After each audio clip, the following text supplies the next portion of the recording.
Shalom keluarga Allah yang diberkati dalam Tuhan Yesus Kristus. Kiranya damai dan sejahtera Allah menyertai kita semua. Renungan kita pada hari ini berjudul Pusat Hidup. Bacaan kita terambil dalam Roma pasal 11 ayat yang ke-36. Begini firman Tuhan, sebab segala sesuatu adalah dari Dia, dan oleh Dia, dan kepada Dia. Bagi Dialah segala kemuliaan sampai selama-lamanya.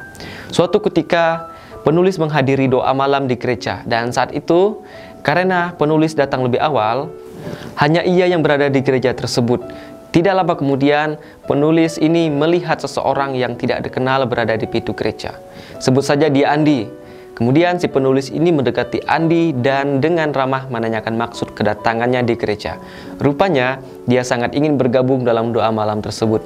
Tanpa ragu, penulis mengundangnya untuk ikut bergabung dan dengan senang hati, dia menerima undangan tersebut. Beberapa bulan berlalu dan kesaksian yang luar biasa muncul dari kehidupan Andi. Dia bercerita bahwa sebelumnya dia adalah seorang pecandu narkoba. Setelah keluar dari penjara, ketakutan dan rasa bersalah menghampirinya. Meskipun merasa berdosa, dia mengambil langkah besar untuk datang ke gereja dan mengikuti doa malam. Kesungguhannya dalam mengakui kesalahan dan bertobat membawa transformasi luar biasa dalam hidupnya. Andi kemudian menjadi seorang pendeta di gereja di daerah Boyolali hingga saat ini. Ayat renungan ini mengajarkan bahwa segala sesuatu adalah untuk kemuliaan Tuhan.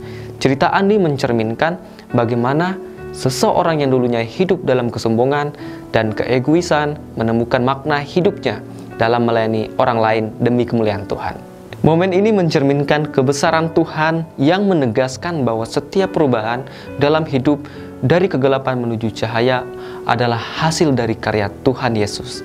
Karena Yesus adalah pusat dari setiap perubahan dalam hidup manusia. Ia memimpin kita dari dosa ke kemenangan, dari kegagalan ke keberhasilan, dan dari penyakit ke kesembuhan. Di tahun yang baru ini, mari kita selalu mengingat Yesus dalam segala aspek kehidupan kita. Jadikanlah Dia sebagai pusat hidup kita. Mari kita selalu mengingat dan menyadari bahwa segala hal dalam hidup kita adalah dari Yesus dan oleh karena kasih karunia Yesus bagi kita. Dengan demikian, sudah selayaknya kita mengabdikan dan mempersembahkan hidup kita sepenuhnya hanya untuk Tuhan. Sebagai bentuk ucapan syukur kita atas kasih dan kemurahannya bagi kita semua. Amin. Jika Bapak Ibu keluarga Allah diberkati oleh renungan ini, silahkan bisa like, komen, dan share renungan ini ke banyak orang supaya menjadi berkat bagi kita semua. Tuhan Yesus memberkati.